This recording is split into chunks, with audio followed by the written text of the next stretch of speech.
These are 6 must-have documents that help you stand out and look more professional to brands as a creator or an influencer. So grab a notebook and grab your pen, because this video is going to be valuable for your creator or influencer business this year.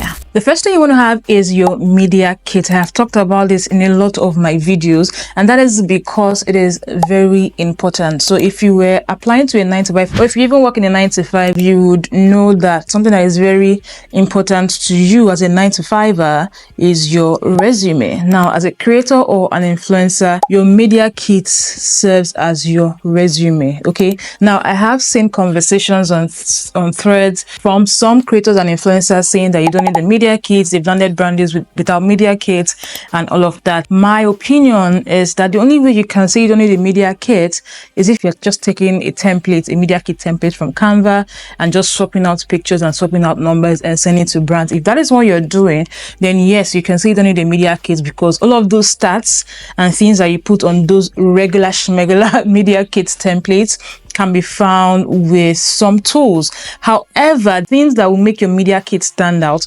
are case studies, okay? And that is something very important that I include in my media kit. So yes, I will talk about my audience and talk about and list my skills and stats from work that I have done in the past, whether it's past collaborations or organic content that I have posted on my platforms. I will maybe have a page or two dedicated to logos of brands that I have worked with. All of those things are important. Your contact details, again, remember, you want to create your media kit in a way that if someone that has never stumbled on your platform before sees your media kits, they know who you are, know what to do, and know how to reach out to you.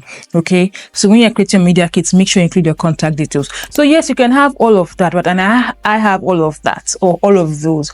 However, lately I've been including a case study to my media kit, and my case study typically has 3 parts. So the first part would introduce what the campaign was about. So talk about the brand, talk about what the campaign was about, the brand's goals or objectives. The next stage will now be the execution of the campaign. So here I'll break down, some of the deliverables. Maybe I'll put snapshots or links to photos or posts or reels, whatever it was. And then the third part of my case study within my media kit would now be feedback. So feedback from either my audience on the brand partnership or from the brand or the agency. So I now have started including case studies in my media kit just to give it some sort of so that it doesn't look like the regular media kit that every other influencer sends. So if you're adding that to your media kit, then you would know, or you would agree with me, that media kits are very important. Now, because I'm including case studies in my media kit, it also means that I have different versions of my media kit. So for instance, I'm a motherhood and lifestyle creator and influencer. Okay, so those are 2 categories. So I have a separate media kit for motherhood brands, and I have a separate media kit for lifestyle brands. So for my motherhood brand, most of the examples, so like past collaborations and examples of organic content I have posted, would be on motherhood, right? Motherhood content. And the case study I would pick would be on or from a motherhood brand. While for the lifestyle media kit, a lot of the examples, just like the motherhood example, a lot of the examples, past work, past collaborations, and case study would be on lifestyle or will be on the brand from lifestyle. Now, you can decide to create this document yourself, or you can have someone create it for you. But my advice would be that if someone is creating or designing your media kit for you, let them design it in a template that you can easily edit, because you want to keep it fresh. All right. Now, of course, your media kit should include stats like maybe your following on your platforms and some other stats. You want to be refreshing that or updating that as time goes. If you're sending a media kit to a brand in May, then you shouldn't be having January numbers on your media kit. Okay. So if someone is creating it for you, let it be on a platform that you can edit when you need to, because you need to be refreshing it and updating it as things change so that your media kit stays fresh. Another document you should have as a creator or an influencer is a rate card. Again,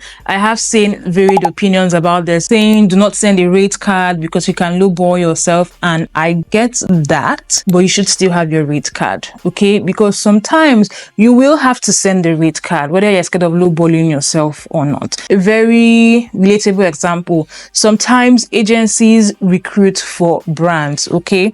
And because it's an agency, they most likely will reach out to a lot of influencers, right? At the beginning stage when they are still searching for influencers. And one of the things, sometimes one of the criteria that they use to determine or decide who they will go ahead to work with would be the rate. And so at some point, they would ask for rate cards or rate sheets or rates of the different influencers or creators that they are considering for a campaign. So please have your rate card ready. Whether you're sending it to brands when you're pitching or not, have it ready. If you are scared of lowballing yourself, you can have certain clauses or sentences in your rate card. So something like starting from. So maybe influencer video post cost starting from this. And once any reasonable person says that, then it means that that is not a fixed price, and the actual price or cost will depend on a number of other variables. Other ways that you can communicate that the cost might not be the final cost, depending on the campaign deliverables and the situation, the different situations, is by putting little caveats maybe at the bottom of the rate card, saying rates are subject to this or that. Just put something in your rate card or a rate sheet that communicates that that is not the final rate, but those costs or those figures on that rate card just give an idea of how much it can cost. Now, another important document to have is a proposal. I don't always send proposals, right? However, depending on the situation, I will send a proposal. Now, if I'm in talks with a brand or an agency for maybe just 1 or 2 posts, I may not send a proposal because I can briefly talk about that in the body of the email, and then as the negotiations or conversations go on, then I can send other documents to sort of give an idea of what those pieces of content would look like. However, if I'm pitching a high value campaign, right, I would typically send a proposal. For instance, when I was pitching for a 1-year contract, I sent a proposal, right, because there are a lot of things that were going to happen within that 1-year period, and I needed a way to visually and creatively communicate that would not have been possible in an email. So like I said, you may not need to send a proposal at every instance or in every circumstance or situation. However, there are some situations where it just makes sense, right? And it just makes you look more professional when you send a proposal.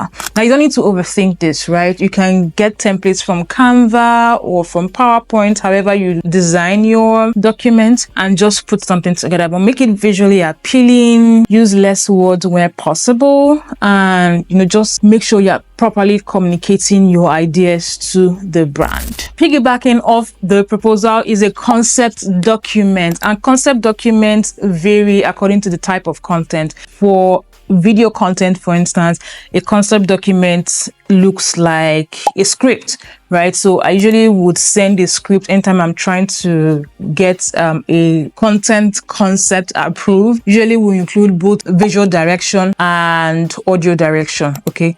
So that the brand knows what scenes I would shoot and the corresponding audio, if it's a voiceover or a talking in the video type of video, right? When I am creating photo content for a brand, concept document in this case is a mood board. So I would send a mood board. I usually send a mood board again just to give an idea of what the pictures will look like, because one thing I would hate to do is to spend so much time taking pictures and I send the pictures to the brand and they do not like it, or they had something else in mind, or they wanted a different visual or creative direction.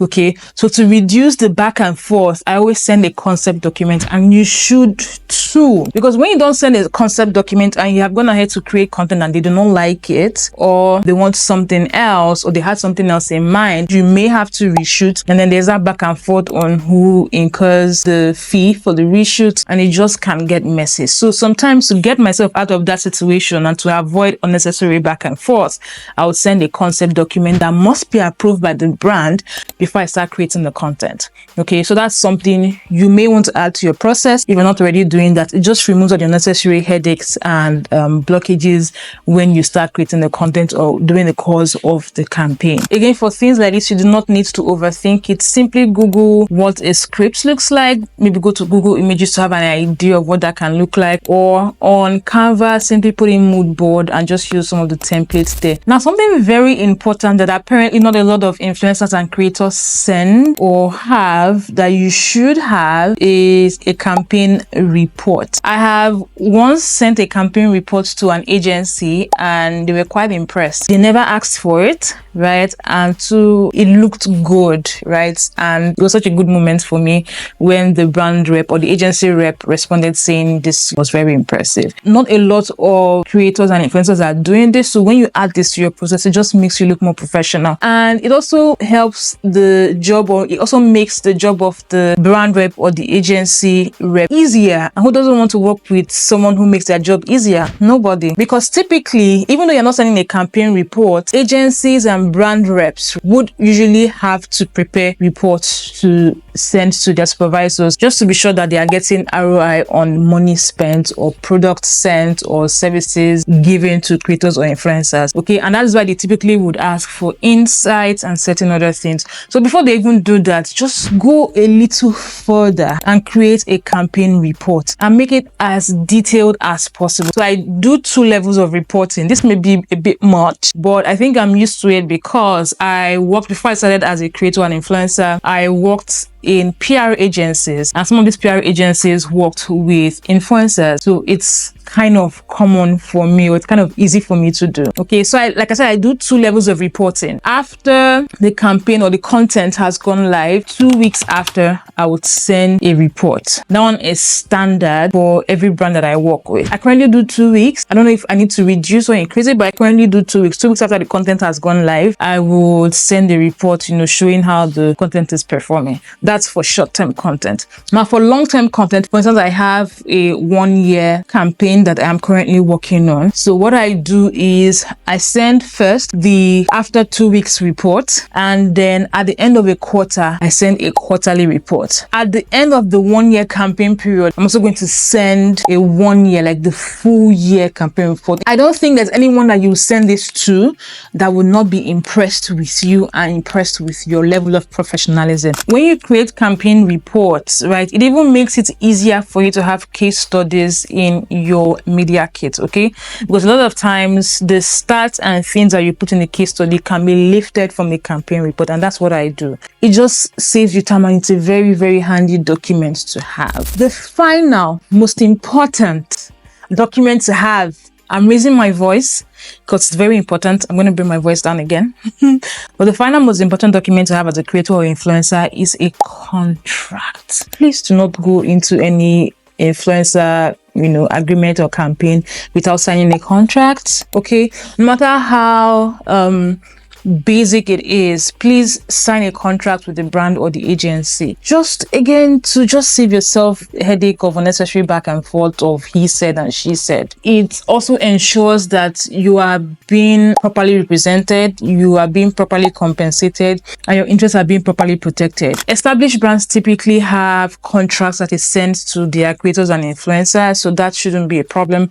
However, if we are speaking with a brand and they haven't brought it up, please bring it up. And if the brand or agency that you're talking with doesn't have a contract ready, then I advise that you have a contract template ready so you can send to such brands or agencies. Okay, I have a contract template that I use currently. I'm going to link it in the description box for you to check out if you're interested or if you need somewhere to start. Please, I'm going to state, okay, purchasing this template does not make me your attorney or your lawyer. When you purchase this contract template, please still go through by yourself and have it reviewed by your attorney or your lawyer so that you are sure that the terms or the clauses properly represent your interests. But that's something really, really handy and important that you should have so that everyone is properly protected, people are committed, and you can reduce the unnecessary back and forth that sometimes happens when money has exchanged hands.